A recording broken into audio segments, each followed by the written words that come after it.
Close your eyes. Think back to only 5 short years ago in Lake Nona. What do you see? Forests, park, maybe livestock? Now open them.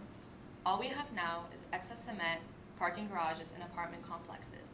Urban sprawl is the expansion of the urban area outwards. Good afternoon. My name is Sabrina Lopez, and these are my colleagues, Tyler Brown, Akshay Panchal, and Diana Wilson. Urban sprawl can have devastating environmental factors. When we think of urban sprawl, we often see something like this. Pastures and open fields with communities and neighborhoods lingering their way in, threatening to destroy the habitat. Actually, Lake Nona was just referred to as pasture and promise by the New York Times. What we don't see is that these pastures are actually home to over 500 native species in Florida alone. When we build on these pastures and lay cement on them, we destroy the habitat of many species in here. This throws off the ecosystem, which could be damaging to humanity as we know it. With more urban sprawl comes more pollution. Logically, with more houses comes more consumers, more jobs, and more jobs, more cars. According to a study founded by the American Chemical Society, cars release toxic substances which can actually genetically mutate the fish inside ponds and lakes. Lake Nona is renowned for having many bodies of water, and we actually fish here. So, if there's any toxic substance buildup, such as mercury, it can be bad for our health.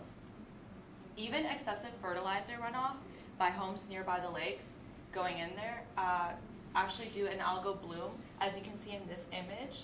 Algal blooms take up the oxygen capacity of the body of water, which kills the fish and a lot of biotic life inside there. So it is vital that we need to maintain our bodies of water clean and safe. A solution to many of the problems that were previously said are smart cities. If you don't know what a smart city is, it's basically a city moving to become at the peak of what it could be and running very well. Whether they include smart manufacturing, better health systems, better buildings, and better transportation, smart cities help develop to a point where everything runs to the peak of what it could be and better helping the environment.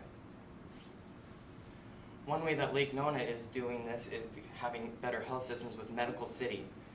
They structure the entire district into a medical district where there includes the Morris Children's Hospital, the Orlando VA Hospital, the University Research Facility, and previously included the Burnham's Institute of Medicine, which helped research diseases and bettering care for patients. One way that Lake Nona is introducing better buildings is smart homes, or the WIT House.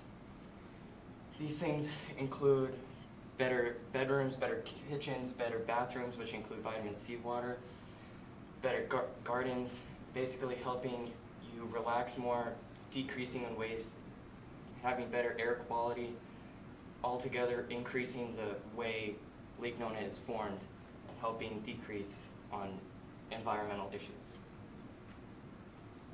So when looking at the economics of urban sprawl, one must first realize that in the USA, they are actually the majority leader of smart home adoption across the entire world, even when it comes to countries such as Germany, Japan, China, and the UK. Even you can also see that by the year 2020, that number is just going to increase exponentially. But this creates a problem. That problem is that the cost of smart homes is going to increase as well. So right now we're in 2018. If we look towards 2021, we can see that the cost of smart homes almost doubles. So what that creates is that the government might not have that spending right now. The government might not have that funding right now. It might not have that commitment. But the citizens themselves also might not have that commitment and the funding to do that, which creates the problem that they might not have the upfront capital to create these smart homes, smart cities, and implement the smart technology that they have. But the great thing about smart homes is that while it might be expensive now, it does help you in the future. According to an analysis done in 144 cities and in over 5 years, they found that citizens annually saved about $26.69 billion. So now let's take a look at a small scale technology that helps save money. So now if you're trying to decide whether to choose between a halogen spotlight or an LED spotlight, you might want to go towards a halogen spotlight because it's cheaper right now. But as you can see, you're actually saving $8 every 3 hours for one light bulb. Now think about how many light bulbs you have in your house. and the amount of hours that you put in annually. That's saving thousands of dollars compared to spending a couple of extra $100 on buying an LED spotlight versus a halogen spotlight. But now let's go towards something more large scale, such as a smart grid or a microgrid. Right now in Orlando, what we have is called a centralized power grid. And what that is that it only has a central power plant. It doesn't have any of these other things. And what that does, it creates a lot of pollution, and it makes making energy more expensive. But if we have a smart grid or a microgrid, there's different ways we can create that energy, such as wind turbines, virtual power plants, microturbines, fuel cells, industrial plants, and also solar panels, and hydrodams as well. So what this allows you to do is that it severely decreases the expense of creating that power and then distributing it to the citizens as well, which is going to save you billions of dollars over the next 25 years. But one of the greater things about a smart grid is that it does have those renewable energy sources, which does mean that it's more economically friendly compared to a centralized power grid, which, as we see, like I said before, Orlando has. But if we implemented that in Lake Nona, it's going to decrease and maximize the amount of profit that we have, and while also helping the environment as well.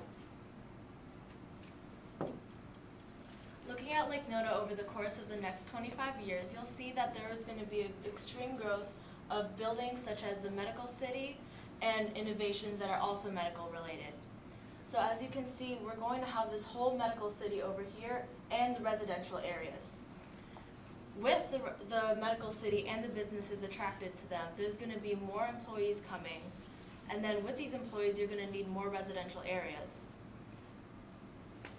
So when looking at our solution to the question of to what extent can investment and innovation in Lake Nona, Florida transform the issue of urban sprawl over the next 25 years, we see the pros in that helps you save money over time and how it's more economically friendly. But we also see the negative effects of it, of how it's more upfront capital. But if you look at the way and see that the pros clearly outweigh the con, we can see that smart cities are an effective solution to help Lake Nona grow and increase its GDP while also maximizing the environment as well. Thank you. What questions do you have?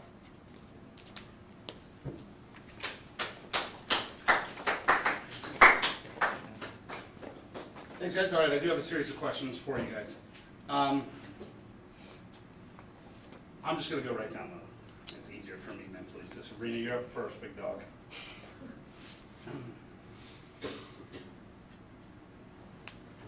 Sabrina, tell me how you decided to include Diana's information or her lens into the overall presentation. Diana's information and lens. So basically Diana was she was explaining on how the formatting of the city worked and how we're going to have the residential areas and the medical area, which is more efficient for the land capacity that we have. And my lens was on environment and how we're just kind of wasting it with the pasture and destroying all of it. So her way is just kind of showing us how Lake Nona is efficiently taking use of the land. All right, thank you. Next up, in what ways did you improve your ability to work with a group as a result of this project? The way that I work better as a group is because I know that in AP Capstone, I'm working with an elite group of people. So with having these very lovely people beside me, they all internally motivated me to do better and to make sure I put out the maximum quality, which not only drove me, but it helped them as well, and making sure we got the best grade possible and making sure we have the best effort and best quality product as well. Thank you.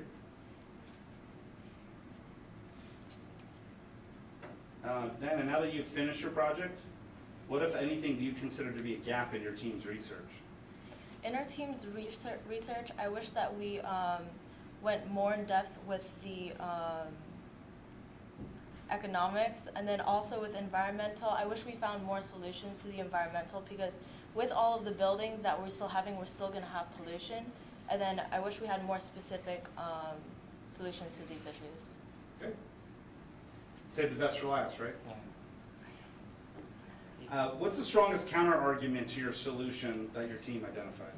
Well, as previously said in the first bit, our environmental lens, basically it showed how urban sprawl and the construction of these smart cities will basically destroy the environment, and how that's basically the best counterclaim that we were able to do to our smart cities. Yeah. All right, cool. You guys are done.